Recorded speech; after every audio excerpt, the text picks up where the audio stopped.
ॐ नमो भगवते परमहंसास्वादितचरणकमल चिन्मकरन्दाय भक्तजनमानसनिवासाय श्रीकृष्णाय गोविन्दाय नमो नमः। ॐ श्री व्यासदेवाय नमः। ॐ श्री शुकदेवाय नमः। ॐ श्री नारदमुनये नमः।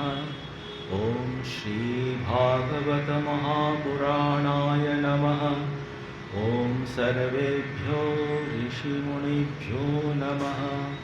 ॐ सर्वभक्तवृन्देभ्यो नमः। ॐ गणेशादि पञ्चदेवताभ्यो नमः। ॐ भगवते श्रीरामकृष्णाय नमः।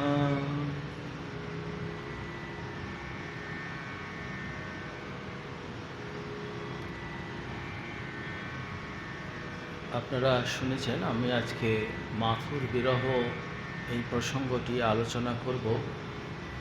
সাধারণত জন্মাষ্টমী পূর্ণ লগ্নে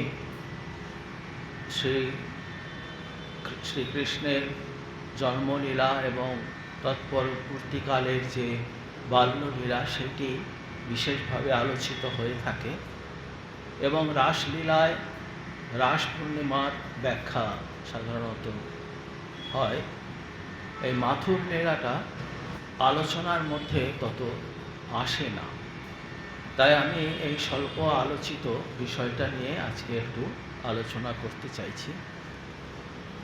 এরও যে তাৎপর্য আছে, এর যে বিভিন্ন দিক আছে, অনেক কিছু জ্ঞাতব্য আছে।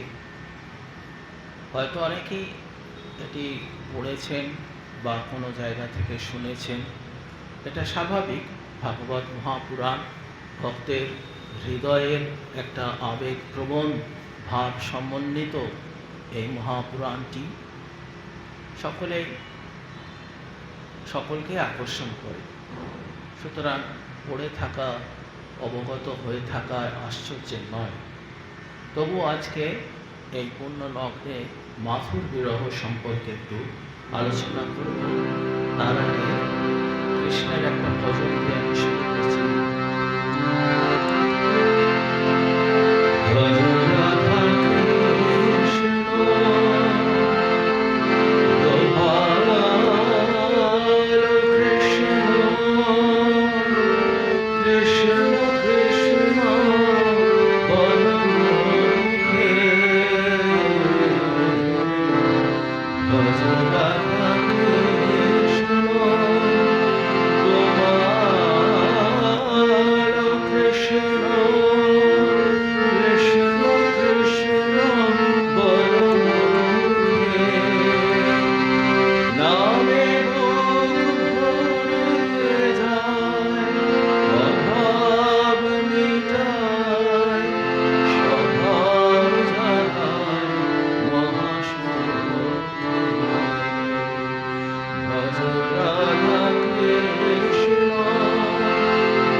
মাথুর বিরহের আরম্ভর পূর্বে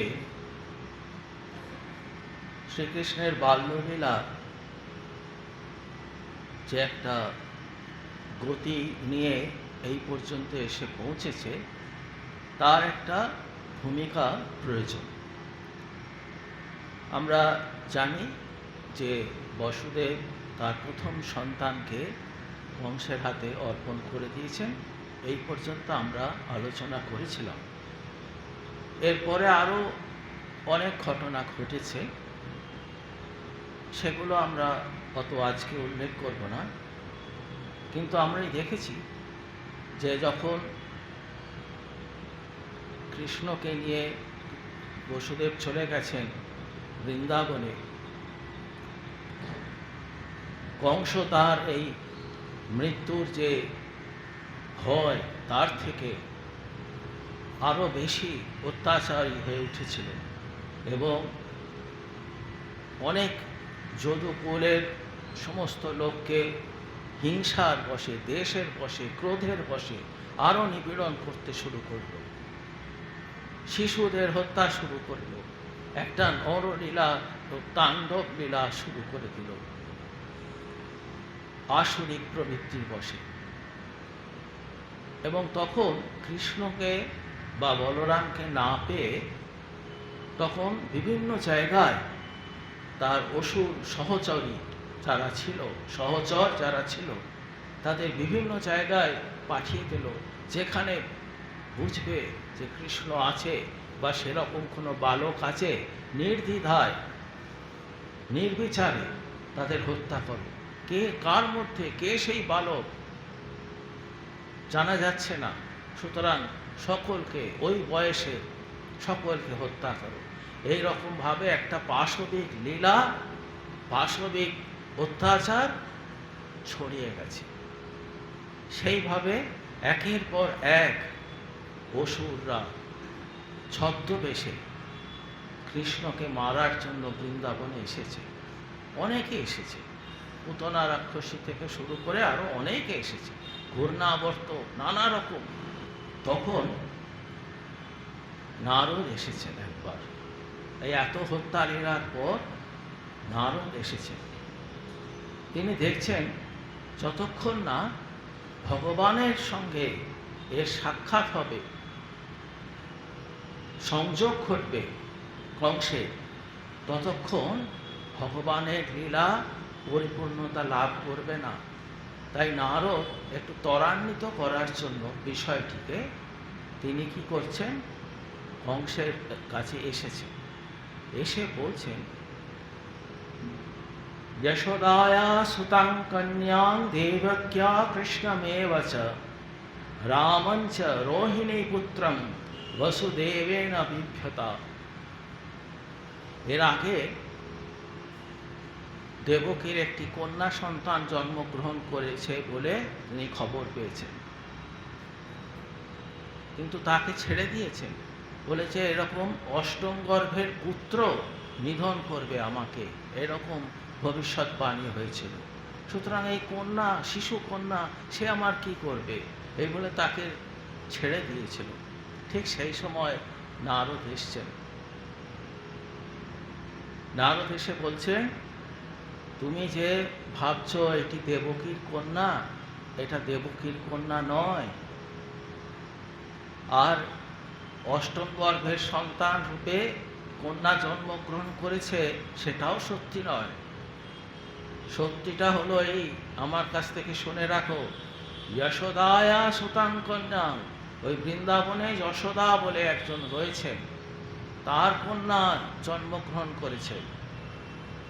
আর দেবকী কৃষ্ণমেব চ, যে তোমাকে হত্যা করবে সেই কৃষ্ণ দেবকীর সন্তান।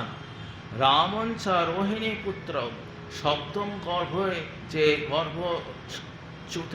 চ্যুতি ঘটেছিল বলে তোমার ধারণা, তাও সত্যি নয়। সেই গর্ভ রোহিণীর গর্ভে কৃষ্ণের জ্যেষ্ঠ ভ্রাতা জন্মগ্রহণ করেছে বলরাম। রামং চ রোহিণী পুত্রং বসুদেবেন বিভ্যতা হয়ে, এবং দৈব নির্দেশে বসুদেব তাকে পাল্টাপাল্টি করে দিয়েছে।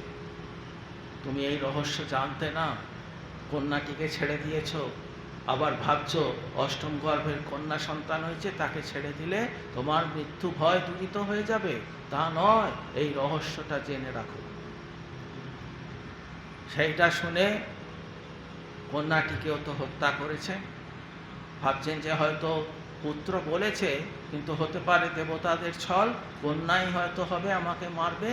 কন্যাটিকে আছড়ে মেরে ফেললো এবং তখন জানলো যে তোমার মৃত্যুদূত অন্য জায়গায় অবস্থান করছে।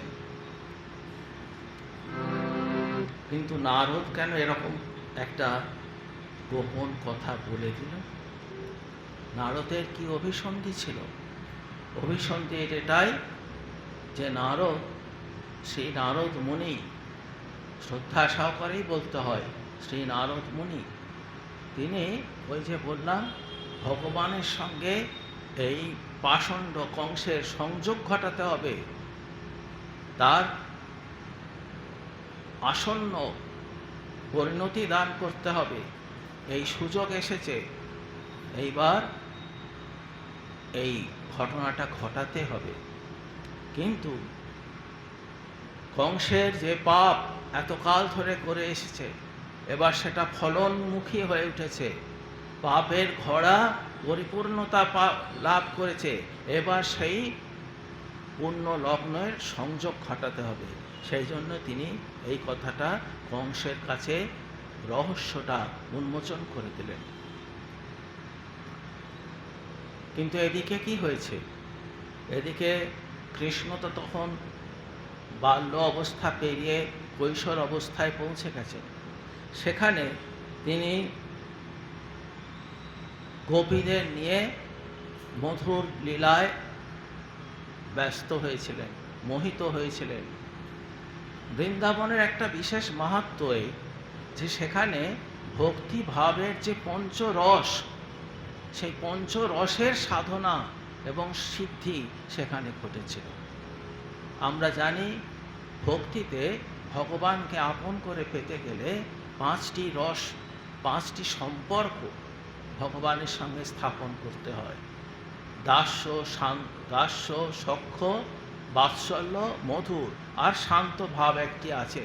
শান্ত ভাব কারা অবলম্বন করেন? যারা নির্মোহ, ঋষি মুনি, যাদের মোহ নেই, তারা শুধু ভগবানকে ভালোবাসে। ভগবান তাদের ভালোবাসছেন কি বাসছেন না সে বিষয়ে তারা নিরপেক্ষ, তারা ভগবানকে ভালোবাসবে, সেই জন্য শান্ত রস। কিন্তু যারা বাৎসল্য, যারা দাস্য, তারা প্রভু দাস হয়ে থাকে, আশা করে প্রভু তাদের কৃপা করবে। বাৎসল্য রসে যারা সাধনা করেন, ভক্তি নিয়ে থাকেন, তারা আশা করেন তাদের সেই সন্তান তুল্য তারা আমাকে আশ্রয় করে থাক, আমি তাকে বাৎসল্য প্রেম দিই। যারা সখ্য, তারা চান সবসময় ভগবান তাদের সঙ্গে সঙ্গে সাথী হয়ে ঘুরুক, এরকম একটা সূক্ষ্ম প্রত্যাশা থাকে। সেই প্রত্যাশা ছাপিয়ে চলে যায় মধুর ভাবে, যেখানে কিন্তু আর কোনো প্রত্যাশা থাকে না, শুধু চায় নিজেদের সমর্পণ করতে, সম্পূর্ণরূপে সমর্পণ করতে চায়। এবং তারা মনে করে তাদের ভগবান ইষ্ট সামান্যতম দুঃখ পেলে তাদের মনে দুঃখ বাজে। তারা নিবিড়ভাবে ভগবানকে ভালোবাসতে চায়, অন্য কিছু তারা আর চায় না। কিন্তু সেটা এত উচ্চ ভাব, সর্বজনের জন্য সেটা প্রযোজ্য সম্ভব নয়। কিন্তু এই পঞ্চরসে সাধনার আস্বাদন কৃষ্ণ করছেন তার বাল্য এবং কৈশোরের সময়ে বৃন্দাবনে। তাই তিনি সেখানে মগ্ন হয়ে আছেন, অন্য সব কিছু ভুলে গেছেন। যে উদ্দেশ্যে তার এই ধরাধামে অবতীর্ণ হওয়া, সব তিনি সে বিষয়ে আর কোনো তার প্রচেষ্টা নেই। কিন্তু তা বললে তো হবে না। কৃষ্ণকে তার স্বরূপটা, তার উদ্দেশ্যটা তাকে জানিয়ে দিতে হবে। তিনি জানেন না তা নয়, কিন্তু ওই যে প্রথমে কালকে বলেছিলাম যে একটি তার অবতরণের উদ্দেশ্য একটি বহিরঙ্গ আর একটি অন্তরঙ্গ। এই অন্তরঙ্গে সাধনে তিনি এখন একবারে মজ্জিত হয়ে আছে, নিমগ্ন হয়ে আছে, সেই ছেড়ে আর অন্যদিকে তার খেয়াল নেই। কিন্তু এইবার একদিকে তো কংসকে অত্যাচারের পরিপূর্ণতার জন্য নারদ এসে বললেন, এবার কৃষ্ণকে, ভগবানকেও এই বিষয়ে সচেতন করতে হবে। তাই আনন্দময় সেই ব্রজলীলায় নিমগ্ন কৃষ্ণ তাকে সতর্ক করতে, তাকে পুনঃসচেতন করতে তার কাছে এসেছেন এবং তাকে বোঝাচ্ছেন যে এবার এইখানকার কার্য আপনার শেষ হয়েছে। যাদের পরিপূর্ণতা দেওয়ার, যশোদাকে বাৎসল্য প্রেমে পরিপূর্ণতা দিয়েছেন, কৃষ্ণ সুদামাকে সখ্যভাবে পরিপূর্ণতা দিয়েছেন, শ্রীরাধা এবং অন্যান্য গোপীগণকে রাসলীলায় আপনি তাদের পরিপূর্ণতা দিয়েছেন। এবার আপনার এখানকার লীলা সমাপ্ত করতে হবে এবং কংসকে মথুরায় গিয়ে নিধন করতে হবে। সেখানে কংস যে অত্যাচার করছে, বিভিন্ন রাজাদের আবদ্ধ করে রেখেছে, তাদেরকে মুক্তি দিতে হবে। একটা ন্যায়নিষ্ঠ রাজ্য স্থাপন করতে হবে, যিনি প্রকৃত রাজা, রাজার মতো রাজ্য পালন করবে। সেই জন্যে কৃষ্ণের কাছে এসেছেন, কৃষ্ণের কাছে আসবেন। তার আগে এই যে না একে বুঝিয়েছেন, কংসকে বুঝিয়েছেন যে তোমার মৃত্যুদূত অন্য জায়গায় বসে আছে বৃন্দাবনে। তখন কংস মনে মনে অন্যরকম মতলব করবে, যে এতকাল তিনি বিভিন্ন রাক্ষস, দৈত্য, অসুরদের পাঠিয়েছেন কৃষ্ণকে খুঁজে খুঁজে মারার জন্য, কিন্তু এখন অন্য মতলব করতে হবে। কৃষ্ণকে এখানে ডেকে আনতে হবে, আমার এখানে ডেকে এনে কৃষ্ণকে এখানে আমি হত্যা করব, এরকম একটা মতলব করেছেন, পরিকল্পনা করেছেন। তাই জন্যে তার যে শ্রেষ্ঠ মল্লবীর, জানেন ও ছোট ছোট বালক কিশোর, এ প্রচণ্ড শক্তিমান দুই মল্লবীর, এক হচ্ছে মুষ্টিক আর এক হচ্ছে চানুর, এদেরকে প্রস্তুত থাকতে বললেন। তোমরা প্রস্তুত থাকো, ওদের আমি ডাকবো, সেখানে মল্লযুদ্ধ হবে, সেখানেই তাদের বিনাশ করতে হবে। একটি প্ল্যান, পরিকল্পনা করেছেন, তাতে ভরসা নেই। মৃত্যু ভয় এমন কোনখান থেকে আসে তার কোনো ঠিক নেই। আর একটি পরিকল্পনা করেছেন যে শহরে, মথুরা শহরে যখন সারা প্রবেশ করবে, তখন একটা উন্মত্ত হস্তিকে রেখে দিয়েছেন। সে একটুতেই খোঁচা লাগলেই সে উন্মত্ত প্রায় আচরণ করে, যাকে তাকে মেরে ফেলে। তাকে রেখেছেন দ্বারে, আর তার মাহুতকে বলে রেখেছেন ওরা যখন প্রবেশ করবে তুমি এই মত্ত হস্তিটাকে ওদের পেছনে লাগিয়ে দেবে।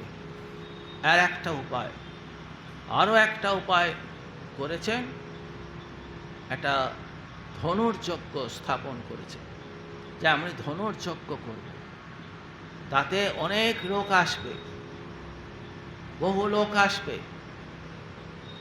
সেখানে তাদেরকে খাওয়া দাওয়া দিতে হবে। তো তার জন্য দুধ চাই, ক্ষীর চাই, ননি চাই, মাখন চাই, এসব চাই।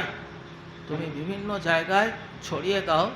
দুধদের বলছেন যে যারা প্রজারা আছে তারা যেন তাদের এই দুধ, মাখন, ঘি, ননি যা আছে সব নিয়ে এসে এখানে জমা করে, এবং তারা যেন এই ধনুর্যজ্ঞ দর্শন করতে আসে, এরকম।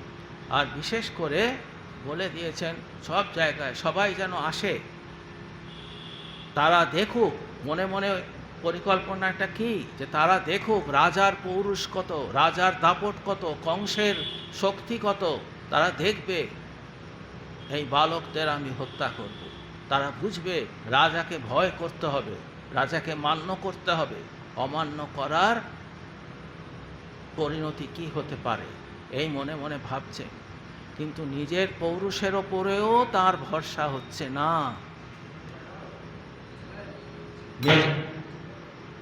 নিজের পৌরুষের ওপরেও তার ভরসা হচ্ছে না। এবার তিনি দৈবের আশ্রয় নিতে চাইছেন।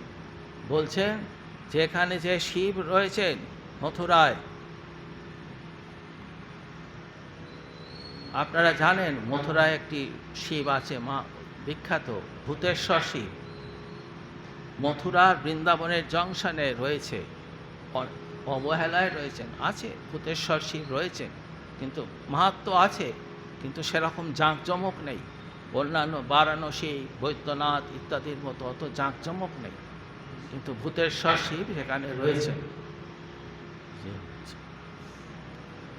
তো যাই হোক, এই শিবের বলছেন পশু বলি দাও, শিব প্রসন্ন হবেন, তাতে আমার দৈব শক্তি আমি লাভ করব, লাভ করে আমি বলবান, আরও বেশি বলবান হব। এই রকম পরিকল্পনা করেছেন।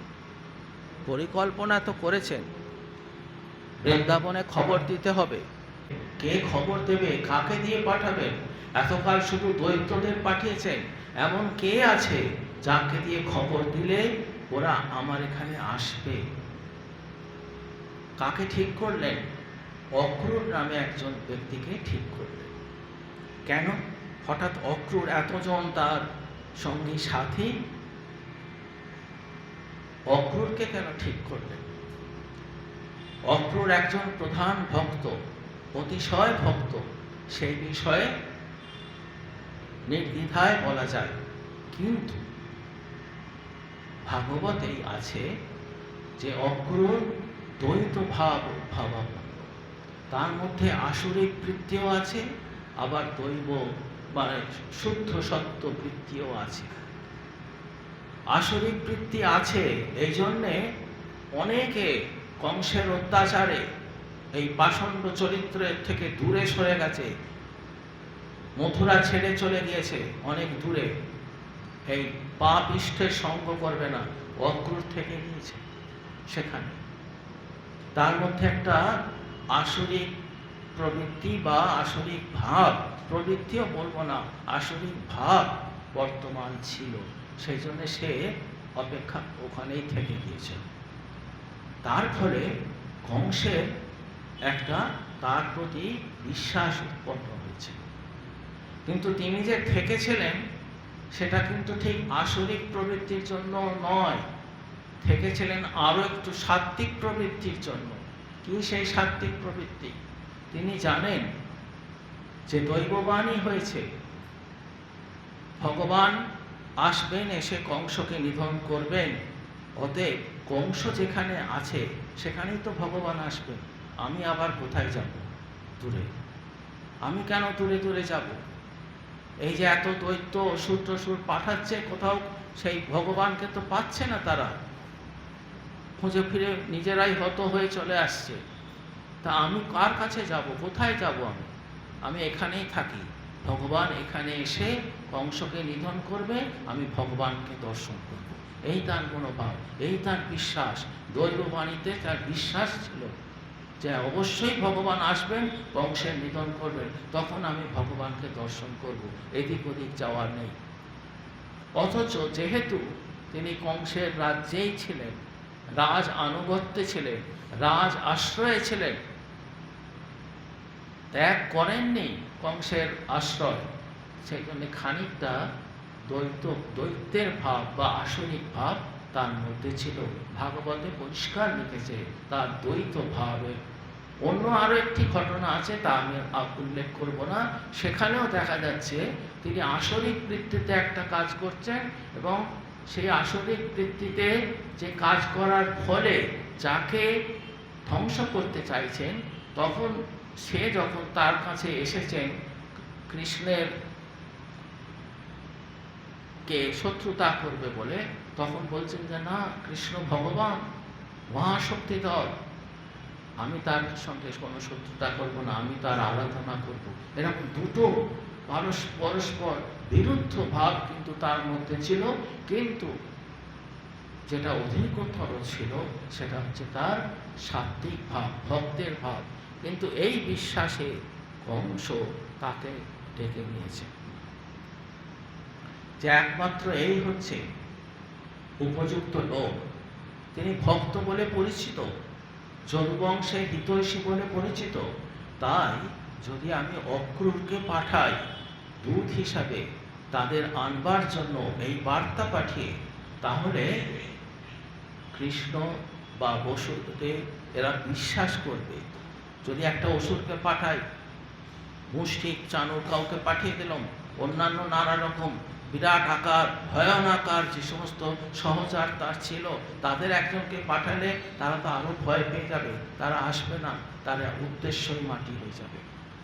সেই জন্য তিনি অক্রূরকে পাঠিয়েছেন। বলছেন, ভো ভো দানপতে মহ্যম ক্রিয়তাং মৈত্রমাদৃতঃ নান্যস্তত্ত্ব হিততম বিদ্যতে ভোজ বৃষ্ণিষু। এই ভোজ এবং বৃষ্ণি বংশ, ভোজ এবং বৃষ্ণি বংশের কল্যাণকারী একমাত্র আপনি। আপনি অনেক আমার কল্যাণ সাধন করেছেন। মৈত্রমাদৃতঃ,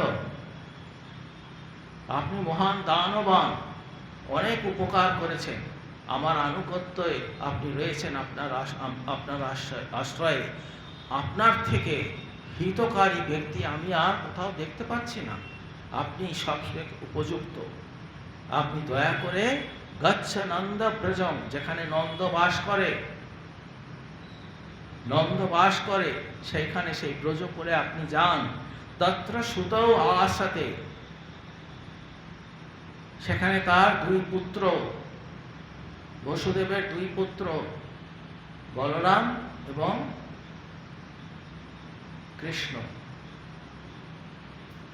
তৌ ইহ অনেন রথেন অনয়, একটা বিরাট সুন্দর রথ দিয়েছেন, এই রথে করে তাদের নিয়ে এসো। না চিরম, বেশি বিলম্ব করো না, আমি ছটফট করছি। প্রতিদিন প্রতি মুহূর্তে আমি মৃত্যু ভয়ে আতঙ্কিত হয়ে রয়েছি। যতক্ষণ না তাদের বিনাশ হয় ততক্ষণ আমার শান্তি নেই। অতএব দেরি করো না, আমি সমস্ত আয়োজন করে রেখেছি। এখন এখানে ছোট্ট করে আমি ব্যাখ্যায় যাব না, তবু আপনাদের কানে দিয়ে রাখছি। এখানে কি বলছে? তত্র সুতৌ আসাতে, অর্থাৎ দেবকীর দুই পুত্র বলরাম এবং কৃষ্ণ ওখানে বাস করে। কিন্তু বলরামকে তো রোহিণী পুত্র বলছে। ভাগবতে দু জায়গায় দুরকম বলেছে, রোহিণী পুত্রও বলেছে, দেবকী পুত্রও বলেছে। কিন্তু আপনারা এইটুকুই জেনে রাখুন, বলরাম প্রথমে রোহিণীর গর্ভে জন্মগ্রহণ করেছিল। সেখানে যোগমায়া তাকে ট্রান্সফার করে দিয়েছেন রোহিণীর গর্ভে। সেই জন্য তিনি দুজনকেই মাতা, দুজনেই তার মাতা। এই সংক্ষেপে বলে দিলাম আমি। সেও তো হলো, অক্রূরকে তো বললেন এত যত্ন করে রাজা, কিন্তু অক্রূর তো না অস্বীকার করতে পারত। আপনি উদ্দেশ্য তো আমি জানি, কৃষ্ণ বলরাম আপনার কাছে আসবে, আপনি তাদের হত্যা করবে, আমি এই কাজ করতে পারবো না। অক্রূর তো বলতে পারত, কিন্তু তা তিনি বলেননি। তিনি রাজি হয়েছেন। তিনি রাজি হয়েছেন কেন? তিনি ভাবছেন যে এ আমার পরম সৌভাগ্যের একটা সুযোগ এসছে। রাজা আমাকে নির্বাচন করেছে। এক হচ্ছে রাজ আনুগত্য প্রকাশ, আমি রাজার আশ্রয়ে রয়েছি এতকাল। রাজা কংস যতই অত্যাচারী হোক, তার আশ্রয়ে আমি জীবন ধারণ করছি, তার প্রতি একটি আনুগত্য তো আমার থাকবে, কৃতজ্ঞতা তো থাকবে। এই কৃতজ্ঞতার জন্য তিনি সম্মত হলেন। আর সম্মত হলেন যে এই সৌভাগ্য লাভ করেছেন, এতজনের মধ্যে আমাকে নির্বাচন করেছেন, আমি ভগবানের কাছে যাচ্ছি, ভগবত দর্শন হবে আমার। আর ভাবছেন, এতকাল বিশ্বাস ছিল ভগবান এখানে আসবেন, এখন মনে হচ্ছে এই পাপ ভূমিতে ভগবানকে দর্শন না করে, যেখানে ভগবানের নিত্য বিরাজ স্থান, সেই স্থানে গিয়ে আমি স্বয়ং ভগবানকে দর্শন করব। সেও আপনি যদি দেখেন, একটা গোলাপ ফুল গোলাপ বাগান, একটা গোলাপ গাছ একটা বনের মধ্যে রয়েছে, তার সৌন্দর্য অত মাহাত্ম্য বোঝা যায় না, কিন্তু এই মন্দিরের সামনে যে গোলাপ বাগান, এর মাহাত্ম্য অনেক বেশি। প্রত্যেকটা গোলাপ সমবেত গোলাপের সঙ্গে আরো বেশি মহত্বপূর্ণ হয়ে ওঠে। সেরকম পুণ্যভূমিতে ভগবান দর্শন করছি, তীর্থক্ষেত্রে ভগবান দর্শন করা তার একটা অন্য মাহাত্ম্য।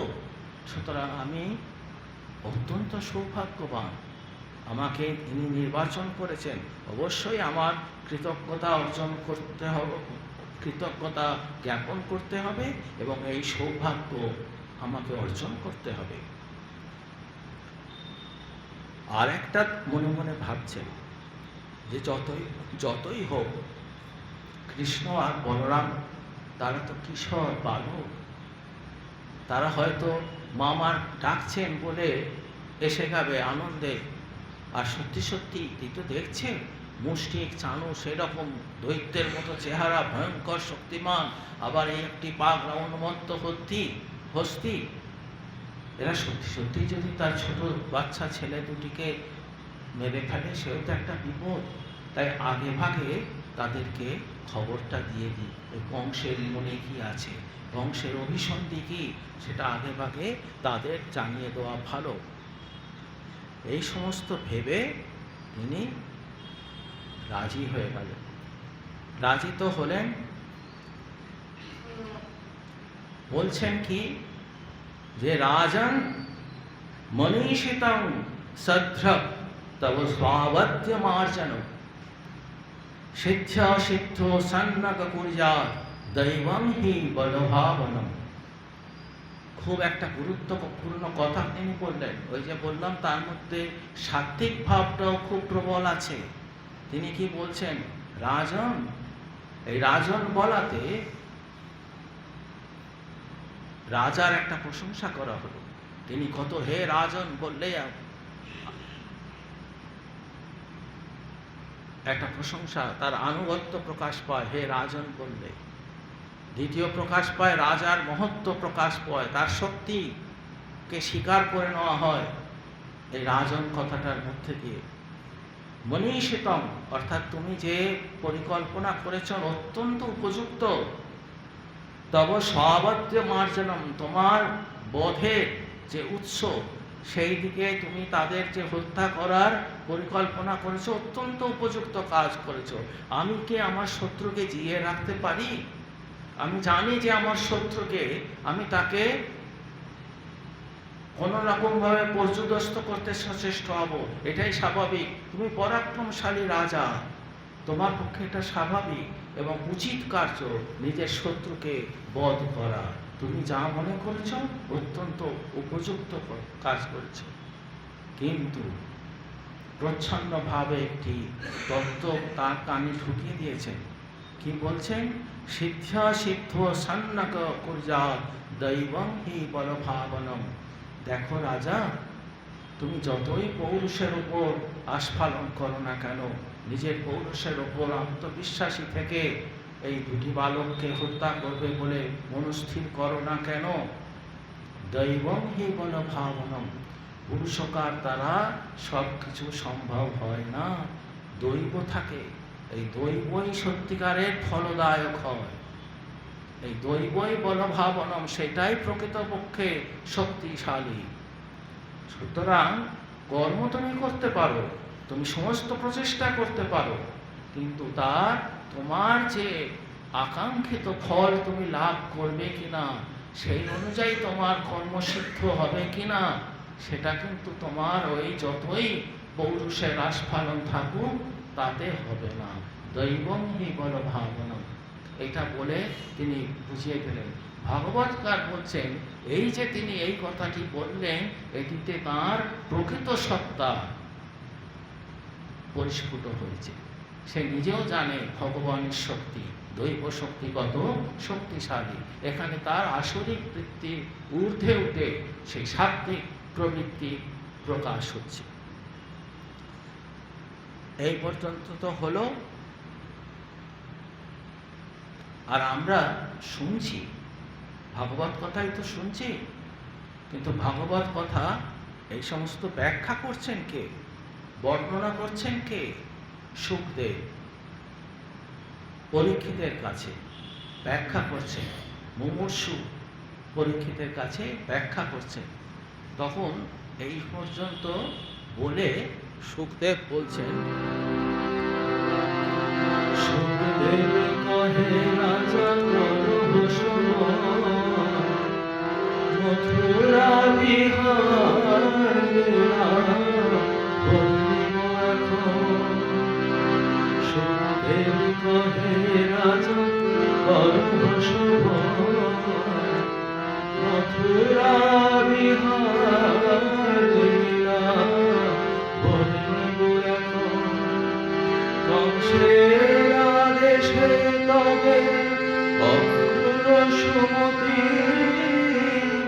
পরদিন প্রাতে করে যাত্রার প্রস্তুতি।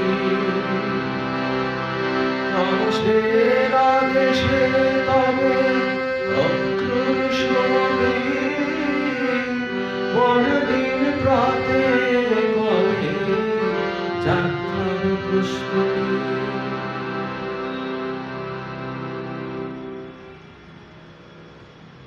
কংস বলেছিলেন যে তুমি যাও, গচ্ছ ব্রজম, না চিরম, দেরি করো না। তিনি বলেছেন প্রাতে, সকালবেলায়, বা তার দরবারে বসে একটু বেলার দিকে বলেছিলেন। কিন্তু অক্রূর জাননি তখন। ঠিক আছে রাজা, আপনার আদেশ শিরোধার্য, আমি এক্ষুনি, রথ তো প্রস্তুত, অনেন রথেন, নিয়ে যাও, আমি এক্ষুনি বেরোচ্ছি। বলেননি, তিনি থেকে গেছেন পরদিন প্রাতে। কেন পরদিন প্রাতেকাল এত সময় নষ্ট করলেন কেন? তিনি ভাবছেন, এই তো আমি তো যাচ্ছি তাদের আনতে, যদি আমার এই কার্যটি, আমি যে যাচ্ছি, এই কংসের অভিসন্ধি জানা সত্ত্বেও আমি যে যাচ্ছি, এইটি যদি দৈবের ইচ্ছা হয়, তাহলে নিশ্চয়ই একটা দৈবের অনিচ্ছা হয়, তাহলে নিশ্চয়ই এই রাত্রির মধ্যে একটি বার্তা আমার কাছে আসবে, কোনো না কোনো ইঙ্গিত আসবে, যাতে আমি বুঝতে পারবো যে এই কার্য আমার উচিত হবে না, তখন আমি অন্যরকম উপায় গ্রহণ করব। সেই জন্য তিনি রাত্রি পর্যন্ত অপেক্ষা করলেন। রাত্রিতে কোনো বার্তা, কোনো ইঙ্গিত কিছুই আসেনি। তিনি বুঝলেন আমার এই কার্য দৈবেরও সম্মতি রয়েছে, ভগবান কৃষ্ণের সম্মতি রয়েছে। সেই জন্যে তিনি রাত্রি যাপন করার পর প্রত্যুষে রথ নিয়ে চললেন বৃন্দাবনের পথে। রথ নিয়ে যাচ্ছেন, সারথি আছে, সারথি নেই, তিনি নিজেই রথ চালিয়েছেন, অক্রূর নিজেই রথ চালিয়েছেন। যাচ্ছেন রথ চালিয়ে, কিন্তু তার মনের মধ্যে চিন্তার আলোড়ন চলছে। তিনি ভাবছেন, আমার কি পরম সৌভাগ্য, আমি এমন একটা সুযোগ পেয়েছি ভগবানের দর্শন করার। নিশ্চয়ই আমার পূর্বজন্মের ফল, কৃতকর্মের ফল, নিশ্চয়ই কোনো পুণ্য কাজ করেছিলাম পূর্বজন্মে, তার ফলে আজ আমি এরকম সুযোগ পেয়েছি। অথবা এই জন্মেই আমি হয়তো তেমন কোনো পুণ্য অর্জন করেছি, কোনো দেবতার আরাধনা করেছি, কোনো দান ধ্যান করেছি, কোনো সৎ চিন্তা করেছি, সৎ বাক্য বলেছি, সৎ সঙ্গ করেছি, তারও ফল হতে পারে এটা, আমি এরকম একটা পরম সৌভাগ্য অর্জন করেছি। আর এই যে কংস, সে পাষণ্ড, অত্যাচারী, কিন্তু তা সত্ত্বেও সে আমাকে এইরকম সুযোগ দিয়েছে, সুতরাং তার প্রতি আমার কৃতজ্ঞ থাকা উচিত। সুতরাং তিনি বেশ এই চিন্তা তার মধ্যে আলোড়ন সৃষ্টি করছে। তিনি ভাবছেন যে আমি তো তেমন, আমার তো সেরকম মনে পড়ছে না যে আমি খুব বিরাট কিছু করেছি, পুণ্য কাজ, অজান্তে কি করে ফেলেছি জানি না, কিন্তু জ্ঞান তো আমি তেমন বড় কাজ কিছু করিনি, কিন্তু ভগবানের কৃপায় কি না হয়। প্রবল বন্যার জল ভেসে যাচ্ছে, নদী খরস্রোতা নদীতে একখণ্ড কাঠ সেই জলে ভেসে যাচ্ছে, কিন্তু হঠাৎ দেখা গেল সেই কাঠটি কোনো এক স্রোতের অনুকূলে গিয়ে তীরে আবদ্ধ হয়ে গেল, তাকে আর ভেসে যেতে হলো না কাষ্ঠখণ্ডকে। ভগবানের কৃপায় আমি এতকাল এইভাবে বয়ে চলেছি একটি ধারায়, কিন্তু আজ ভগবানের কৃপায় আমি তার তীরে এসে, তার সন্নিকটে, তার সান্নিধ্যে এসে পৌঁছে যাচ্ছি। এই ভগবানের কৃপা। ভগবান যাকে কৃপা করেন তার অহৈতুক ভক্তিতে, এবং ভগবান তাকে কৃপা করেন কোনো শর্ত ছাড়াই। তাকে কৃপা করেন কোনো শর্ত ছাড়াই। সে এতটুকু কাজ করেছে, আমি তাকে এতটা কৃপা করব, এরকম কোনো শর্ত, এরকম কোনো গাণিতিক ফর্মুলা কিন্তু নেই। তিনি স্বেচ্ছায় ভালোবেসে তাকে কৃপা করেন। ঠাকুর কি করতেন? হঠাৎ করে বসে আছে অজান্তে ঠাকুরের কাছে, মানে শ্রীরামকৃষ্ণ দক্ষিণেশ্বরে, হঠাৎ ঠাকুর তার কাছে, তার বুকে গিয়ে পা দিয়ে দিলেন, তার কোলে বসে করলেন। কৃপা পূর্বজন্মে কি আছে তিনি দর্শন করতে পারেন, আমরা জানি না, কিন্তু কৃপা অহৈতুকী, কোনো কারণ ছাড়া, কোনো উদ্দেশ্য ছাড়া, কোনো মানে ক্রিয়াকর্মের ওপর নির্ভর ছাড়াই কৃপা। সেই জন্যই এটাকে কৃপা বলা হয়, নইলে তো কৃপা বলতো না।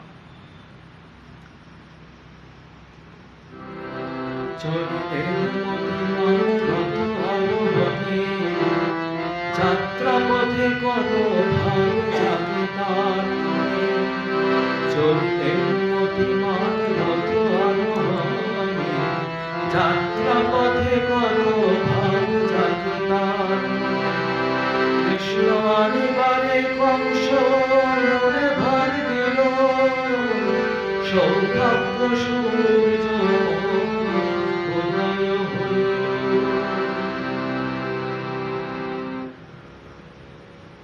এইভাবে চিন্তার আলোড়ন চলছে, তার মনের মধ্যে আন্দোলন চলছে, নানা রকম ভাব চাচ্ছে।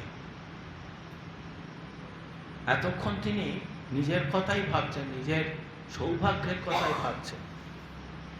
এখন তার মনে একটা আশঙ্কার কথাও উদ্রেক হচ্ছে, আমি তো যাচ্ছি,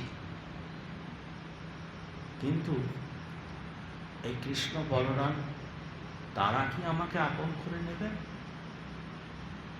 এই একটা আশঙ্কা। তারা হয়তো ভাববেন যে এই কংসের দূত হয়ে এসছে, এও নিশ্চয়ই কোনো অভিসন্ধিমূলক কাজ করবে, এও নিশ্চয়ই কোনো বদ মতলব আছে, এও নিশ্চয়ই সেরকমই অত্যাচারী হবে।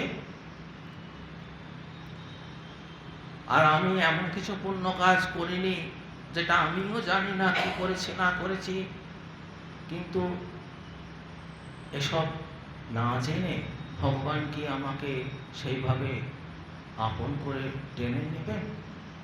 এরকম একটা আশঙ্কা তার মনে জাগছে। সঙ্গে সঙ্গে তার মনে আবার অন্য ভাবটাও জাগছে।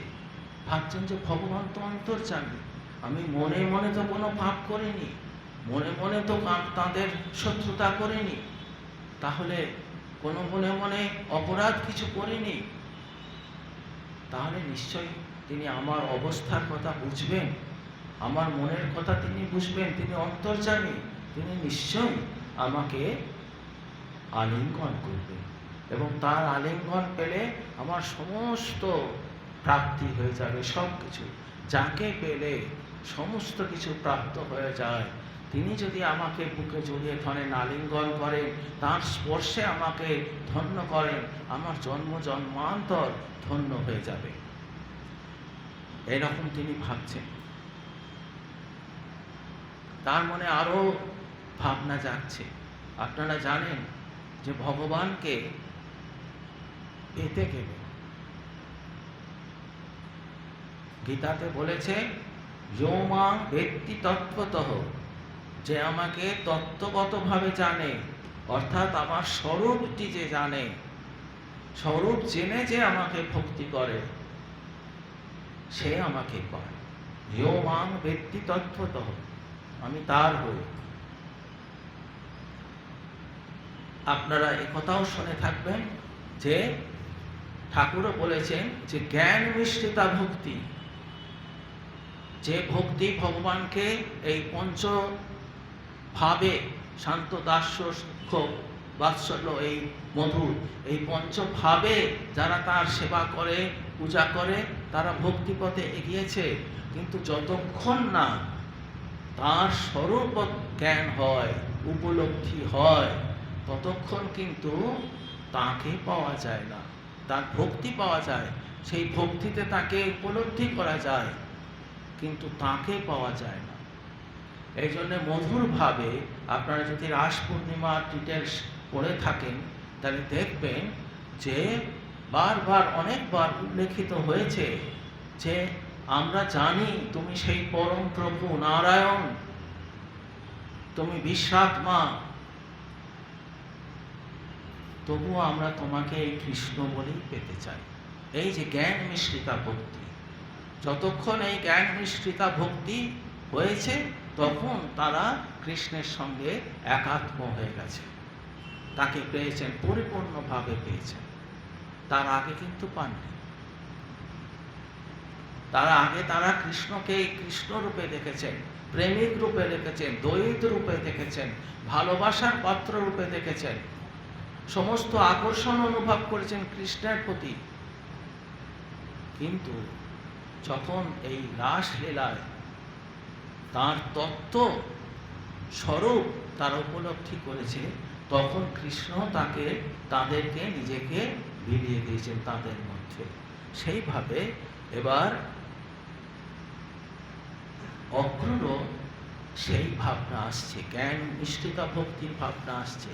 এতক্ষণ ভক্তির কথা হচ্ছিল, ভক্তির ভাব জেগেছিল, এবার তিনি তার স্বরূপ তিনি ভাবছেন। সেই পরম পুরুষ পরম নারায়ণ যিনি পৃথিবীর ভার অপনোদন করার জন্য স্বেচ্ছায় অবতরণ করেছেন এই ধরায়, যিনি কার্য কারণের স্রষ্টা, যিনি জগৎ পালন করেন, যিনি জীবের সৃষ্ট জীবের অন্তর্যামী রূপে সমস্ত জীবের মধ্যে বাস করেন অন্তর্যামী রূপে, আমি সেই ভগবানকে দেখতে যাচ্ছি। এই জ্ঞান, তিনি সাধারণ কৃষ্ণ নন, বালক নন, আমি সেই ভগবানকে দেখতে পাবো যাকে যোগীরা ধ্যানে পেতে চেষ্টা করে, আমি তাকে দেখব, তার সাক্ষাৎ পাব। কি বলছেন? তার ভাবটা কিরকম, জ্ঞানের ভাবটা কিরকম?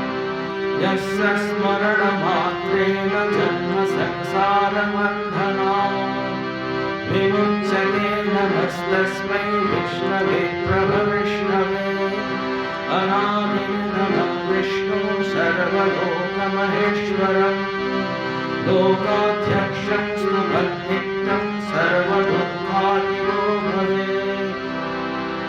এই তার ভাবনা, যাকে স্মরণ করলে সমস্ত জন্ম সংসারের বন্ধন মুক্ত হয়ে যায়, এই তার স্বরূপ চিন্তা করছেন। অনাদি নিধনং বিষ্ণু, তিনি সৃষ্টির আদিতে রয়েছেন, তার থেকেই সৃষ্টির ওপারে তিনি পরপারে, তার থেকেই সমস্ত সৃষ্টি হয়েছে। তিনি সর্বলোক মহেশ্বরম, সর্বলোক পালন করেন এবং যাকে প্রাপ্তি হলে সকল প্রকার দুঃখের নিবৃত্তি হয়, এই তার স্বরূপ। আর সাথে সাথেই তার মধ্যে এই সাধারণ ভক্তি লীলাময় কৃষ্ণের ভাবও এসেছে, জাগছে মনে মনে। তিনি ভাবছেন এই কৃষ্ণ সকলের আনন্দদাতা, সমস্ত ব্রজকুলের আনন্দ। তিনি ভাবছেন এই কৃষ্ণের কত ঐশ্বর্য, কত মাধুর্য লীলা করেছেন। কি অপূর্ব নয়নাভিরাম তার রূপ, যে রূপের আকর্ষণে ব্রজাঙ্গনাগণ, যার প্রেমের আকর্ষণে ব্রজাঙ্গনাগণ গোপীগণ তাদের লজ্জা, ঘৃণা, ভয়, জাতি, কুল, মাল সমস্ত কিছু বিসর্জন দিতে পারছে। এই তার আকর্ষণ। এই নরলীলায় তিনি এরকমভাবে ভক্তদের আকর্ষণ করে থাকেন। যিনি জীবের কল্যাণের জন্য ভক্তদের আলিঙ্গন আকর্ষণ করে নিজের দিকে টেনে নেন, আমি তার দর্শন করব। এইভাবে জ্ঞান নিষ্কৃতা ভক্তি তার মধ্যে কার্যকর হয়েছে এবং তার পরিণতিতে আমরা দেখব যে তার এই কৃষ্ণের স্বরূপ, নারায়ণের স্বরূপ তার দর্শন হয়েছিল। তিনি ভাবছেন যে যদি তিনি এই কৃষ্ণ আমাকে শত্রু না ভেবে আমাকে প্রেমালিঙ্গন করেন, তাহলে আমার সমস্ত ভয়, আশঙ্কা, দুঃখ, তাপ সমস্ত কিছু বিসর্জন হয়ে যাবে। আমার এই হীন জীবন, আমার এই নগণ্য জীবন, তাও অনেক মহত্ব লাভ করবে, আমি ধন্য হয়ে যাব।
এই নক্ষত্রের এই চিন্তা ভাবনার কথা বর্ণনা করার পর সুখদেব পরীক্ষিতকে বললেন, নৃপতিকে বলছেন আসল তত্ত্বটা, ভগবত তত্ত্বের কথা বলছেন। লোভ আদি অহংকার করিয়া বর্জন, নির্মল অন্তরে যেই পূজে নারায়ণ। যে হরিনাম করে, যে হরিনাম কর্ণে শোনে, সেই জীব পুণ্যবান, তারই জীবন সার্থক। এই কথা বলছেন। এখন লোভ আদি অহংকার করিয়া বর্জন, অক্রূরেরও এই লোভ আদি, লোভ, মোহ, অহংকার, দম্ভ এসব কিন্তু এই কৃষ্ণের চিন্তায় ধুয়ে মুছে পরিষ্কার হয়েছে এবং তিনি নির্মল অন্তর হয়ে গিয়েছিলেন। তার দম্ভ ছিল, হতে পারত দম্ভ যে আমি রাজদূত, এই দম্ভ হতে পারত, দম্ভ হয়। তিনি বিনীত ভাব অবলম্বন করেছেন। তার অন্য কোনো রকম আকাঙ্ক্ষা ছিল না, একমাত্র ভগবত দর্শন ছাড়া। সেই জন্যে তার হৃদয় অত্যন্ত নির্মল হয়ে গিয়েছিল। সেই জন্যে তিনি ভগবানের দর্শন পেয়েছিলেন। এরপরে এই ভাবনা ভাবতে ভাবতে অক্রূর কৃষ্ণ চতুর্দিকে বৃন্দাবনের প্রকৃতির দৃশ্য দেখতে দেখতে বৃন্দাবনে পৌঁছচ্ছেন এবং মনে মনে ভাবছেন কি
কৃষ্ণ নাম মনে মনে জপ করতে করতে, তার কথা চিন্তা করতে করতে, তার রূপের কথা চিন্তা করতে করতে তিনি ধীরে ধীরে বৃন্দাবনে প্রবেশ করছেন। আর তার মনে নানা রকম ভাব জাগছে।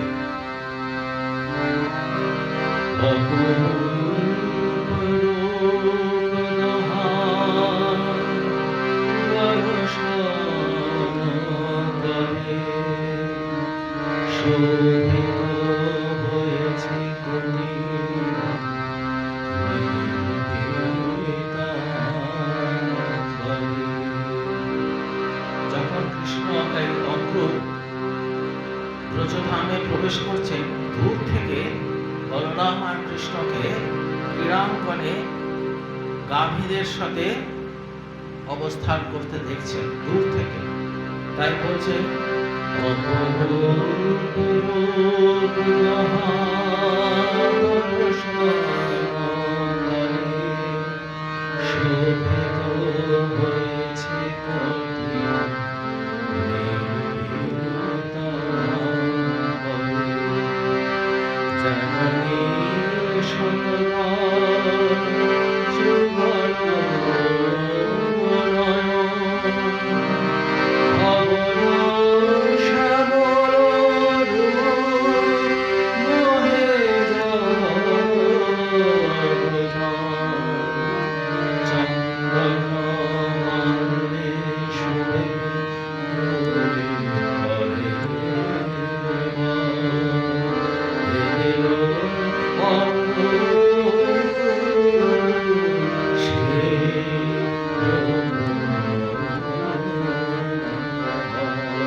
ভাগবতের শ্লোকে কি বলেছেন? যখন কৃষ্ণকে দর্শন করলেন, তাকে তিনি কপাত চরণ পান্তে দণ্ডবৎ রামকৃষ্ণের, রামকৃষ্ণের চরণে একবারে দণ্ডবৎ প্রণিপাত হলেন, কপাত দণ্ডবৎ প্রণিপাত হলেন। এটা দর্শনের অপবহিত। দ্রুত পদে রথ থেকে নেমে এলেন, আর দর্শই যে না, ব্যাকুল হয়েছেন, উৎকণ্ঠিত হয়েছেন ভগবত দর্শন হবে বলে। এবার যখন সম্মুখে এই অপরূপ রূপে ভগবান দেখতে পাচ্ছেন, তখন আর সে স্থির থাকে কি করে? একবারে সমস্ত মনের আবেগ নিয়ে তিনি ভগবানের চরণে নিজেকে অর্পণ করে দিলেন। কিন্তু তারও আগে, এত সহজে দর্শন তো হয়নি, তারও আগে তার ভাব আরো পরিপক্কতা পাচ্ছে। কিভাবে? যখন তিনি ভাবছেন, যখন বৃন্দাবনে প্রবেশ করেছেন, তিনি জানেন বৃন্দাবনের পবিত্র ভূমি, সেই পবিত্র ভূমিতে ছোট্ট ছোট্ট পায়ের চিহ্ন দেখতে পাচ্ছেন। তিনি ভাবছেন এই সেই ভগবানের পদধূলি ধন্য ব্রজ রজ। সেখানে তিনি মাঝে মাঝে রজ চালনা করতে করতে মাঝে মাঝে সেখানে নেমে এসে ব্রজের রজে গড়াগড়ি দিচ্ছেন। কৃষ্ণের পদধূলি ধন্য সেই রজ সর্ব অঙ্গে মাখছেন, ভক্তির পরাকাষ্ঠায় পৌঁছে যাচ্ছেন। সেখানে পৌঁছে যাবার পরে অবশেষে তিনি ভগবানের দর্শন পেলেন, এবং যখনই দর্শন পেলেন তখনই তাদের পায়ে শরণাগত হয়ে দণ্ডবৎ প্রণিপাত করলেন। যথাযথভাবে কৃষ্ণ এবং বলরাম আপ্যায়ন করলেন, তাকে আলিঙ্গনে আবদ্ধ করলেন, অক্রূরকে ধন্য করলেন, তার জীবন সার্থক করে দিলেন। আপ্যায়ন করে বলরাম আপ্যায়ন করে তাকে গৃহে নিয়ে গিয়েছেন, এবং গৃহে নিয়ে গিয়ে তাকে প্রশ্ন করছেন যে আপনি কি হেতু এসেছেন, আপনার আবির্ভাবের উদ্দেশ্যটা কি কারণে? আমি জানি আপনাকে আর আমি কি প্রশ্ন করব। আমারই কারণে আমার পিতা মাতার এরকম দুর্দশা, আমারই কারণে আমার আত্মীয়জনকে এত পরিতাপের মধ্যে থাকতে হয়েছে, এত অত্যাচার সহ্য করতে হয়েছে, আমার কারণে আমার পিতামাতাকে বন্দী দশা থাকতে হচ্ছে, আমার ভ্রাতৃগণ আর কেউ বেঁচে নেই, এসব আমি জানি। তবু বলুন আপনি কি উদ্দেশ্যে এসেছেন, কি বার্তা নিয়ে এসেছেন? ইতিমধ্যে নন্দ এসেছে জিজ্ঞাসা করতে। নন্দ এসেছে যে হে অক্রূর, তাকে জানতেন তার মহাত্মা বলে। হে মহাত্মা অক্রূর, আপনি এসেছেন, আমাদের খুব আনন্দ হচ্ছে, কিন্তু তেমন কি কোনো উদ্দেশ্য আছে? অক্রূর নন্দকে বলছেন, রাজা কংস ধনুর্যজ্ঞ করবে, এবং সেই জন্যে আপনাদের রাজকর হিসাবে, উপঢৌকন হিসাবে এই ক্ষীর, মাখন, ননি ইত্যাদি নিয়ে যেতে বলেছেন। রাজকর দিতে হয় তো, বার্ষিক দিতে হয়, এবং উপঢৌকন তার সাথে অতিরিক্ত, করের অতিরিক্ত কিছু রাজ দর্শন করতে গেলে কিছু দিতে হয়, সেসব নিয়ে যেতে বলেছেন। আর যে ধনুর্যজ্ঞ হবে সেই সব দর্শন করতে বলেছেন। মূল কথাটি নন্দের কাছে বললেন না, অভিসন্ধির কথাটা নন্দের কাছে বললেন না। যদি নন্দ আবার ভয় পেয়ে কৃষ্ণ বলরামকে না যেতে দেয়, তাহলে তার রাজআজ্ঞা পালন হবে না। বললেন কাদের? কৃষ্ণ আর বলরামকে বললেন কংসের অভিসন্ধির কথা। কৃষ্ণ বলরাম শুধু স্মিত হাস্যে উপেক্ষা করলেন, ভাগবতের এটি কথা। স্মিত হাস্যে উপেক্ষা করলেন, কিন্তু অন্তর্যামী, তিনি বুঝতে পারছেন যে কংসের পরিণতি আসন্ন, তার মাধ্যমে এটি পরিণতি প্রদান করা হবে, তিনি নিমিত্ত হবেন এই পাপকে বিনাশ করার জন্য। তিনি হাসবেন না তো আর কি করবেন? তিনি তার আত্মবলে যথেষ্ট সচেতন। তিনি এইবার সবাই তখন, নন্দ তো এক প্রকার জমিদার ছিলেন, আর্থিক প্রতিপত্তি সম্পন্ন ছিলেন।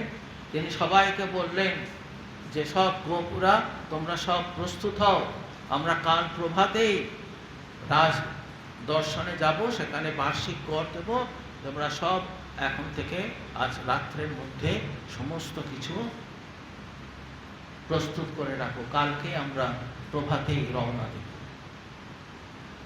অনেকে আনন্দিত, অনেকে এত বিচার করে বিশ্লেষণ করে, এত দূরদর্শিতা তো সকলের হয় না। তারা ভাবছে যে ঠিক আছে আমরা যাব, ওখানে ধনুর্যজ্ঞ হবে, এসব দেখবো, যেন একটা মজার ব্যাপার হবে, একটু যাব। নন্দ কাছে কৃষ্ণ বলরাম তারাও আবদার করে বসলো, আমরাও যাব। রাজি হয়ে গেলেন নন্দ, বেশ ঠিক আছে, আমরা যখন বড়রা যাচ্ছি তখন আর তো ভয় নেই, আমরাই তোমাদের আগলে রাখবো, এখন চলো, তোমরাও চলো। সবাই বেশ উৎফুল্লিত, একটা সাজো রব পড়ে গেছে, সবাই যে যার মতো প্রস্তুত হচ্ছে। কিন্তু ব্যথা এক জায়গায় লাগবে, ভূমিনীদের অন্তরে। এই সংবাদে তারা বড়ই ব্যথিত হয়ে পড়লেন। তারা মূর্ছিত হয়ে গেলেন, হতোদ্যম হয়ে গেলেন, হতাশাগ্রস্ত হয়ে গেলেন। তাদের অন্তরে বেদনার সৃষ্টি হলো, আশঙ্কার সৃষ্টি হলো।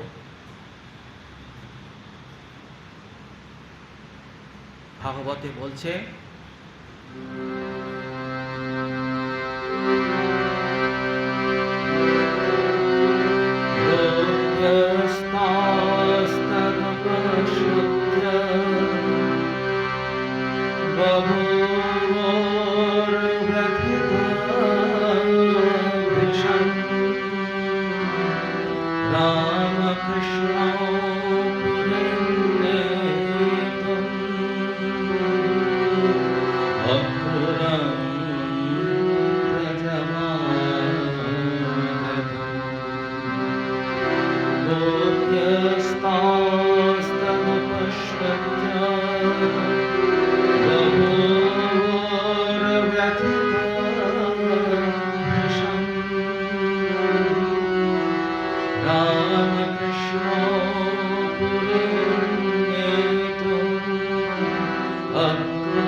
তারা সব ব্রজের যারা দ্বার রক্ষী, দ্বার পালক, ব্রজপালক যারা, তাদের কাছে শুনলেন যে অক্রূর নামে কে একজন এসেছে, এই রামকৃষ্ণকে মথুরায় নিয়ে যাবে।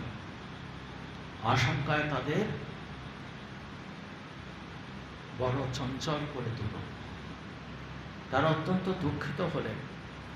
কিন্তু এই দুঃখ, এই সংবাদ যে এইমাত্র জাগ্রত হচ্ছে তাদের মনে, তা নয়। একটা অশুভ চিন্তা শ্রী রাধার মনে সকাল থেকেই কেমন একটা চিন্তা, দুশ্চিন্তা জাগ্রত হয়েছে। একটা ইঙ্গিত পায় না, কোনো দুর্ঘটনা ঘটার আগে মনে তার একটা কেমন যেন চঞ্চলতার সৃষ্টি হয়। শ্রী রাধার মন সকাল থেকেই চঞ্চল, একটা অমঙ্গল ভাবনা তার মনে আসছে। বুঝতে পারছেন না কি দুর্ঘটনা ঘটছে, কি হেতু এই চঞ্চলতা, কিন্তু দুশ্চিন্তা হচ্ছে। তিনি তার সখীদের বলছেন,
সকাল থেকে তিনি একটা যেন অশুভ ইঙ্গিত পাচ্ছেন, বোধহয় কৃষ্ণকে হারাতে হবে। এরকম শুভ ইঙ্গিত পেয়ে তিনি সখীদের আহ্বান করে বলছেন, তোরা কি কিছু শুনেছিস? এমন কিছু ঘটনা ঘটতে যাচ্ছে, তোরা কিছু শুনেছিস? আচ্ছা সখী, তোরা খেয়াল করে দেখেছিস আজকে সুর সারি এরা কেউ গান গাইছে না, গাছে তারা বোধহয় কোনো অশুভের ইঙ্গিত পেয়েছে। আজ প্রভাতে প্রতিদিনকার মতো তারা তাদের সুরে আকাশ বাতাসকে ভরে তুলছে না। তারা কেন নীরবে রয়েছে? তারা কি মধুর হরিনাম ভুলে গেল? ওরে ললিতা বিশাখা, তোরা যদি কিছু শুনে থাকিস আমাকে জানা। আমার হৃদয় যে শোকে স্তব্ধ হয়ে যাচ্ছে, আর বুঝি আমার প্রাণ আর ধরে রাখতে পারবো না। তোরা যদি কিছু শুনে থাকিস আমাকে জানা। আমার প্রাণনাথের কোনো বিপদ হয়নি তো? আমার মনে কেমন একটা শঙ্কা যাচ্ছে। আচ্ছা, এই বারবার কংস আসছে, কংসের দূতরা আসছে তাকে হত্যা করার জন্য, সেরকম কি আবার কেউ এসেছে এদের হত্যা করার জন্য? কংস কি কাউকে পাঠিয়েছে? ইত্যাদি নানা রকম ভাবে সখীদের কাছে বার্তালাপ করছেন। বলছেন, তোরা আমার প্রাণধরের মঙ্গল বার্তা নিয়ে আয়, যেখান থেকে পারিস আমায় শান্ত কর, নইলে আমার এই প্রাণ আমি ধরে রাখতে পারবো না। তারপরে সত্যি সত্যি এবার তারা সন্ধান করলেন। সন্ধান করে বুঝলেন যে হ্যাঁ, অক্রূর এসেছে কংসের দূত হয়ে। তারা সে কৃষ্ণ বলরামকে নিয়ে যাবে মথুরাতে। এখন আপনারা শুনেছেন যে আজকের আলোচনার বিষয় হচ্ছে মাথুর বিরহ। এই বিরহ বিচ্ছেদের কারণেই হয়। এই বিচ্ছেদ দু প্রকার, আর বিরহ দু প্রকার। বিচ্ছেদের কারণেই বিরহ সৃষ্টি হয়। বিচ্ছেদ দু প্রকার, বিরহ দুই প্রকার। একরকম বিচ্ছেদ হচ্ছে নিত্যকার বিচ্ছেদ, সাময়িক বিচ্ছেদ। কৃষ্ণ আছেন বৃন্দাবনে, রাধা এবং অন্য গোপিনীরাও আছে বৃন্দাবনে, কিন্তু তারা কৃষ্ণর প্রেমে এতই আপ্লুত, এতই মোহিত, ক্ষণকাল ক্ষণমাত্র বিচ্ছেদ তাদের সহ্য হয় না। তবুও তারা প্রভাতে যখন জল আনতে যমুনার তীরে যেত, কৃষ্ণের দেখা পেত, দূর থেকে হলেও তাদের একটা আনন্দ জাগত যে কৃষ্ণ রয়েছে।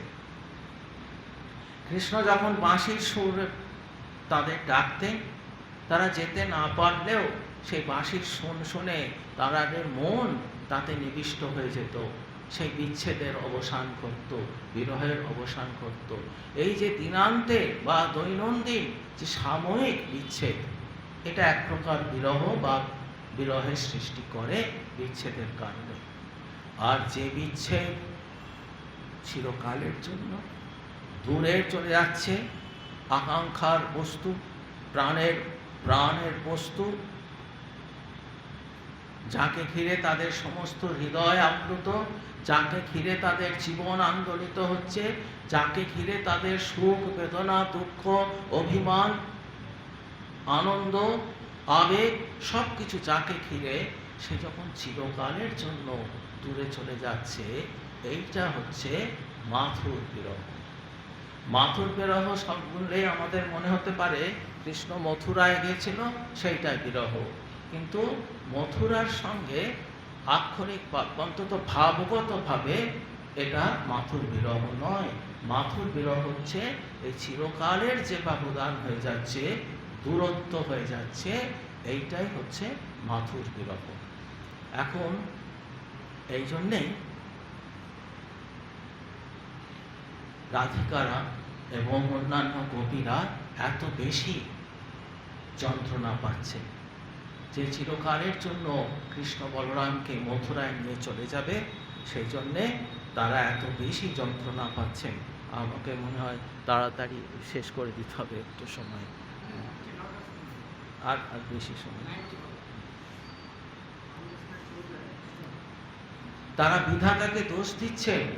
হে বিধাতা, কিছুকাল পূর্বে তোমারই কৃপায় আমরা কৃষ্ণকে আপন করে পেয়েছি, আমাদের হৃদয়ে আপন করে উপলব্ধি করেছি। তার মধ্যে তোমারই প্রদত্ত চক্ষু দিয়ে আমরা কৃষ্ণের মধ্যে সমগ্র বিশ্বকে দর্শন করতে পেরেছিলাম। আজকে তুমি এই আমাদের চোখের মনিকে, আমাদের এই দৃষ্টিকে কেড়ে নিয়ে চলে যাচ্ছ। এমন নিষ্ঠুর তুমি কবে থেকে হলে? এই যে অক্রূর এসছে, কে তাকে নাম দিয়েছে অক্রূর? তার মতো ক্রূর ব্যক্তি তো আর আমি দ্বিতীয় দেখতে পাচ্ছি না। আমাদের কাছ থেকে আমাদের হৃদয়ের কোনো ভাবনা সে উপলব্ধি না করতে পেরে আমাদের হৃদয়কে মথিত করে সে আমাদের হৃদয়ের ধনকে কেড়ে নিয়ে চলে যাচ্ছে। এরকম ব্যক্তির কি করে অক্রূর নাম হতে পারে? এরকম সব বলছে।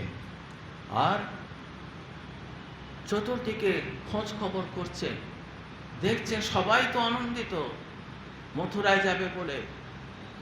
নন্দরাজ, নন্দের অন্যান্য যাবতীয় সবাই যেন, পুরুষরা সবাই যেন প্রস্তুত হচ্ছে আনন্দে। সবাই, কে তাদের ব্যথা বুঝবে? তাদের ব্যথা কেউ বুঝবার নয়। সুতরাং তখন রাধা সব সখীদের ডেকে বলছেন যে, আয় সখী, আমরা মাধবকে নিজেরাই গিয়ে নিবারণ করি, বারণ করি। এতে যদি আমাদের বংশ থেকে, আমাদের কুল থেকে আমাদের পরিত্যাগ করে দেয়, আমাদের শাস্তি দেয়, সেও ভালো। কিন্তু কৃষ্ণ বিরহে আমরা তো মৃত্যু দশা প্রাপ্ত হচ্ছি। এই জীবন কৃষ্ণ বিরহ নিয়ে আমরা এই জীবন ধারণই বা করবো কি করে? আর ধারণ করলেও তার সার্থকতা কোথায়? এই জীবন ধারণ করি বা আমরা কি করব? কৃষ্ণকে যদি না পেয়ে থাকি। তার থেকে আমাদের বলছেন কি, নিবারয়াম সমুপেত্য মাধবং কিং ন অকরিষ্যান কুলবৃদ্ধ বান্ধবাহা। আমরা তাঁর কাছে গিয়ে কৃষ্ণকে সরাসরি, এতকাল তো গোপনে গোপনে কৃষ্ণের সাথে মিশতেন, তার সান্নিধ্য পেতেন, এখন সরাসরি আর এই বিরহ সহ্য করতে পারছেন না কেউ। তাদের মনোভাব, তাদের আকুলতা, ব্যাকুলতা, তাদের মনের যে ব্যথা কেউ বুঝছে না, আমাদেরই করতে হবে নিবারণ। সখীদের ডেকে বলছেন, নিবারয়াম, তাকে আমরা আটকাবো। তার কাছে গিয়ে মাধবকে, তার মাধবের কাছে গিয়ে, কিং ন করিষ্যান কুলবৃদ্ধ, যারা বংশের কর্তা যারা রয়েছেন, আমাদের কুলের যারা কর্তা ব্যক্তিরা রয়েছেন, তারা আমাদের শাস্তি দিই, আমাদের মৃত্যুদণ্ডে দণ্ডিত করো, আমরা পিছবো না। নাহলে আমাদের এই জীবনের সার্থকতা কোথায়? তাই জন্যে তারা সবাই তার কাছে গিয়ে অনুরোধ করতে চাইছে। কিন্তু অনুরোধ করবেন কার কাছে? কৃষ্ণ বলরাম নিজেই তো যাচ্ছেন, স্বেচ্ছায় তার কাছে যাচ্ছেন, তাদের ছেড়ে চলে যাচ্ছেন। দেখছেন যাকে ধরে আমরা জীবন যাপন করছি, তিনি স্বেচ্ছায় আমাদের ছেড়ে যাচ্ছেন। এতকাল রাস পূর্ণিমাতে আমাদের এত সঙ্গ সুখ দিয়েছেন, এত আসঙ্গ লিপ্সায় আমাদের মোহিত করেছেন, আমাদের জীবন সার্থক করে দিয়েছেন। আজ তিনি তো আমাদের প্রতি নির্দয় হয়ে চলে যাচ্ছেন। আমরা কার কাছে অনুরোধ জানাতে এসেছি? কি বলছেন?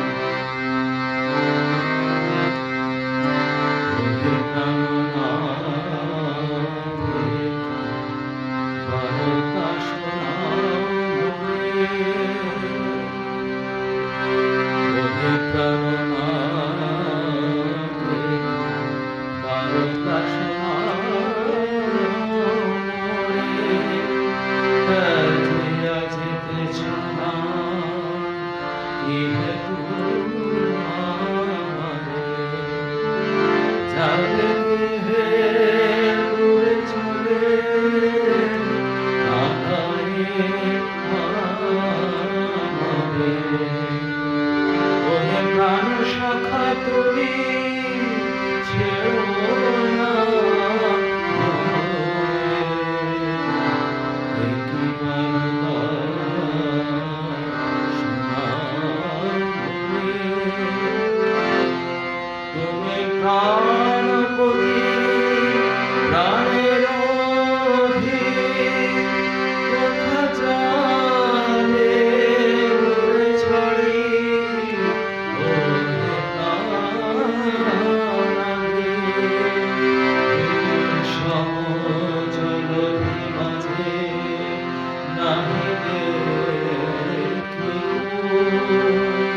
তার কাছে আবেদন করলেন, এরকম কীরকম নিষ্ঠুর হয়ে, আমাদের প্রতি নির্দয় হয়ে তুমি কিভাবে যেতে পারছো, এইটাতেই আমার এটা আশ্চর্য লাগছে। তিনি বলছেন, সময় নষ্ট না করে আমি সংক্ষেপে বলব, যে বড় আদরিণী ছিল তোমার সহিত, হেন প্রতিদান হয় কি উচিত? কি আর কহিব নাথ তোমার চরণে, রাসেশ্বরী হয়েছিল তোমারই কারণে। এখন আমারে কেন আকুলে ভাসাও, মরে ত্যাজি নাথ কোথা চলে যাও। ওহে প্রাণধন, বলো হে আমি কি করিব, তোমা বিনে আমি কেমনে রব। ওগো আমার নয়নমণি, ওগো আমার চিন্তামণি, বলো মণিহারা হয়ে আমি কেমনে রব। প্রাণহারার এ দেহ যমুনা জলে কি ত্যাগে দেব, নাকি বিরহ জ্বালায় জ্বলিয়া জ্বলিয়া চেতনা হারায় পড়িয়া রব। প্রাণনাথ, প্রাণ সখা, আমার কি হবে বলো, আমি কি করিব।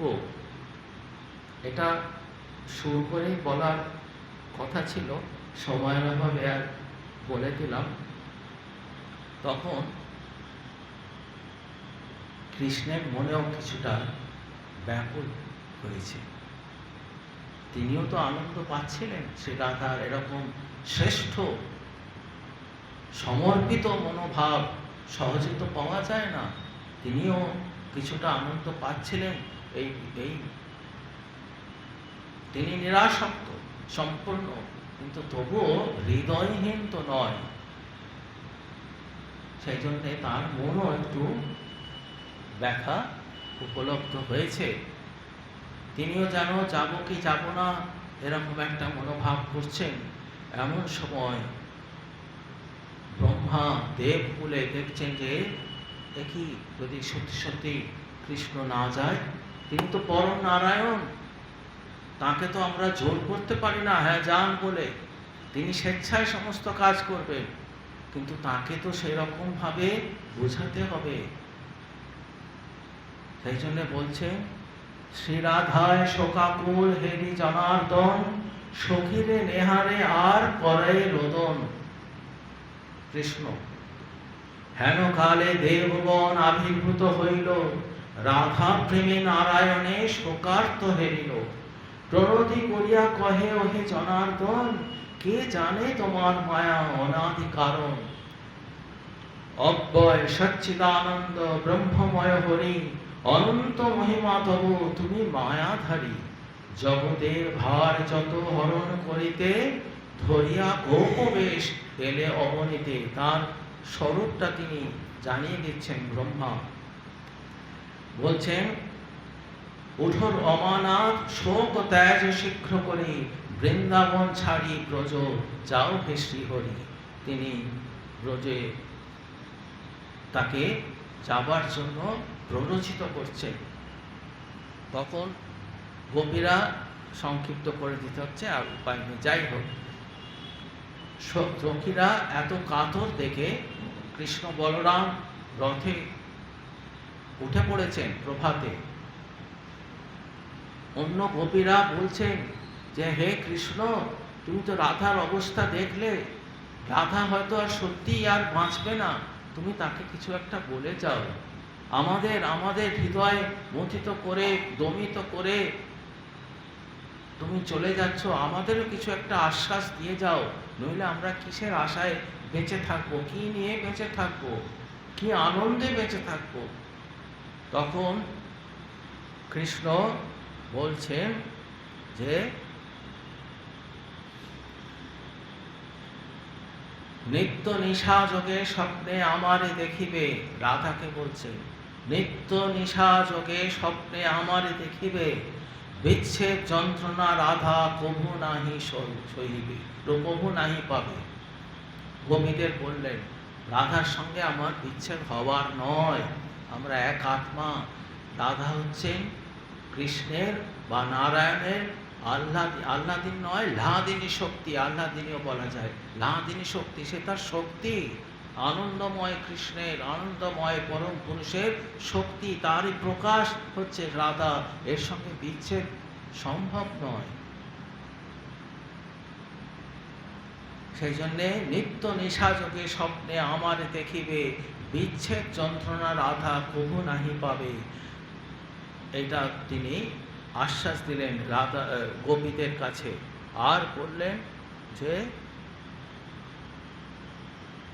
তাস তথা তপ্যতির্ভিক্ষ সপ্রস্থানে যদুত্তম শান্তয়ামাস সপ্রেমই আয়াস্যে ইতি দৌতিকই। আর বললেন এই রাধাকে এবং গোপিনীদের এত তাপ, হৃদয়ের তাপ, এত যন্ত্রণা, এত ব্যথা দেখে তিনিও কষ্ট পাচ্ছেন। তিনি বলছেন সপ্রস্থানে নিজের দিকে অর্থাৎ নিজের রথে উঠে পড়েছেন। সেই যদুবংশে, এখানে দেখুন চতুর্থম বলেছে, এখন আর ব্রজের কথা বললেন না, যদুবংশের কথা বললেন। কেন? বৃন্দাবনের লীলা শেষে এখন যদু অর্থাৎ মথুরা এবং মথুরাতে তার লীলা হবে, সেই যদুবংশের শ্রেষ্ঠ বলে তাকে উল্লেখ করলেন।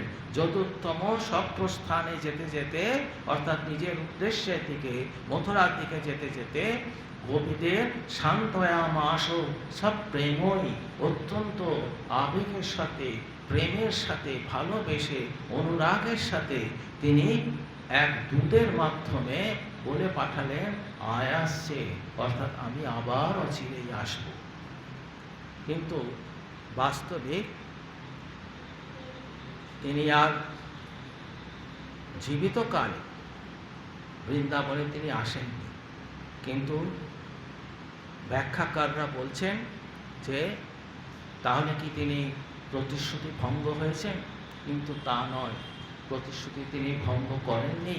ওই যে বললেন নিশাযোগে স্বপ্নে আমাকে পাবে, এইভাবে তিনি এসেছেন।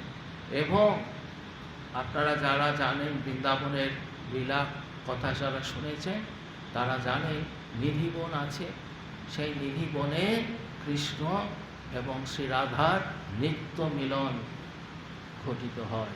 তিনি আসেন সূক্ষ্ম শরীরে, তা ভগবান কখনো প্রতিশ্রুতি ভঙ্গ করতে পারেন না, অসত্য জ্ঞাপন করতে পারেন না। তিনি আয়াসে বলেছেন পার্থিবভাবে তিনি যদি নাও এসে থাকেন, জাগতিকভাবে তিনি যদি দৃশ্য নাও হন, কিন্তু সূক্ষ্মভাবে ভাবগতভাবে তিনি নিত্য বিরাজমান বৃন্দাবনে।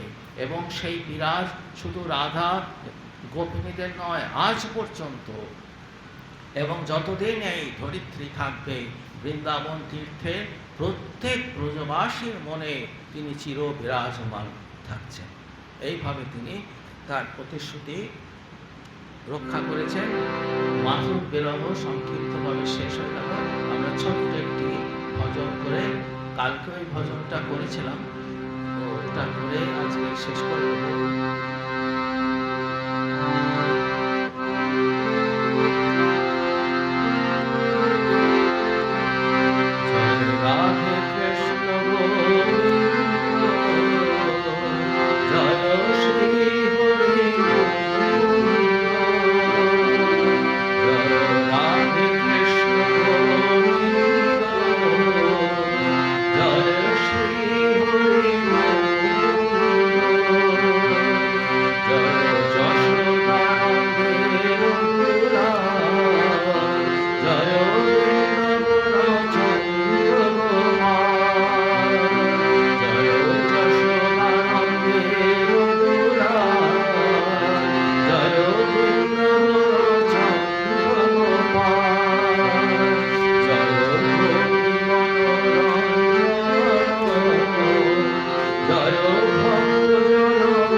जय श्री वृंदावन बिहारी लाल की जय। जय भगवान श्री राम कृष्ण देव की जय। जय जननी शारदा देवी की जय। जय स्वामी जी महाराज जी की जय। जय गंगा माई की जय। जय आनंदमयी शीतला माई की जय।